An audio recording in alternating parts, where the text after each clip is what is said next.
à celui qui est ressuscité des morts, afin que nous portions des fruits pour Dieu. Des fruits pour qui? Pour Dieu.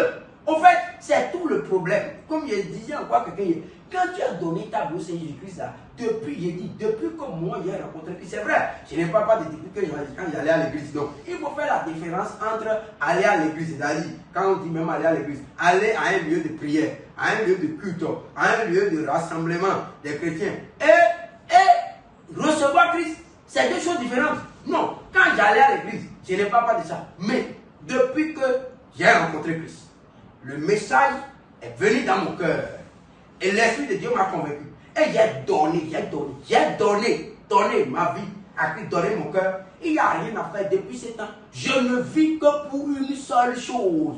Je ne vis que pour Christ. En sorte que chaque fois, quand je marche, même dans la rue, quand je vois quelque chose, quand je vois des personnes en train de parler maintenant, il y a une question qui me vient à l'esprit.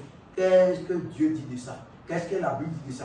Et ça aussi fait partie des choses qui m'ont donné une compréhension approfondie de la parole, qui m'ont donné de garder les versets, parce que chaque situation que je vois, je me pose toujours, il y a une question qui me vient à l'esprit. Qu'est-ce que Dieu dit de ça? Et ça m'amène à chaque instant, donc tout événement, toute situation que je rencontre est un sujet de méditation pour moi, de la parole. Donc moi-même je vais parler, je rencontre quelqu'un en train de me parler, je me dis, qu'est-ce que Dieu dit de ça? Qu'est-ce que Dieu dit de ça? Alors les passages que j'avais lus vont commencer par me venir. Je ne commence pas à fouiller dans mon esprit. Et l'esprit de Dieu maintenant, comme la parole de Dieu est une épée, l'épée, elle dit que c'est l'épée de l'esprit. L'Éphésiens 6 dit c'est l'épée de l'esprit, la parole. Donc l'esprit de Dieu va prendre maintenant son épée là. Et il commence par tailler, il commence par tuer les mauvaises choses dans mon esprit. Et il envoie la lumière. Et il commence par m'expliquer. C'est comme ça. Celui qui vit, celui qui a donné sa vie au Seigneur Jésus, il doit savoir que si vraiment tu as donné, à chaque instant, toute chose doit être vue par rapport au regard de Dieu.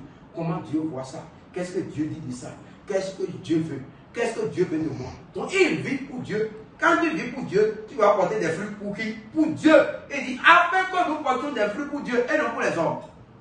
Malheureusement, quelqu'un vient à Christ, même lui, il veut n'importe quelle chose, il veut porter des fruits pour les hommes. C'est-à-dire quoi? Il veut l'applaudissement des hommes.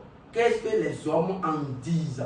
Qu'est-ce que les hommes en pensent? Mon frère, tu vas porter le nom de chrétien, mais le dernier jour, tu vas regretter que Jésus puisse te dire, je ne t'ai jamais connu. Pourquoi? Parce que tu as vécu pour qui? Tu as porté des fruits pour qui? Tu as porté des fruits pour les hommes. Tu as voulu plaire aux hommes. Ça ne marche pas. D'ailleurs, quand tu veux vivre pour porter des fruits pour les hommes, tu seras toujours esclave des hommes. Alors, mais quand tu ne portes que des fruits pour Dieu, mais tu es libre à l'égard des hommes, l'essentiel est que Dieu soit d'accord. Et c'est pourquoi les hommes vont trouver que tu es malade, tu es fou. Il y a quelque chose qui ne va pas chez toi. Mais c'est ça qui est bon, c'est la meilleure folie.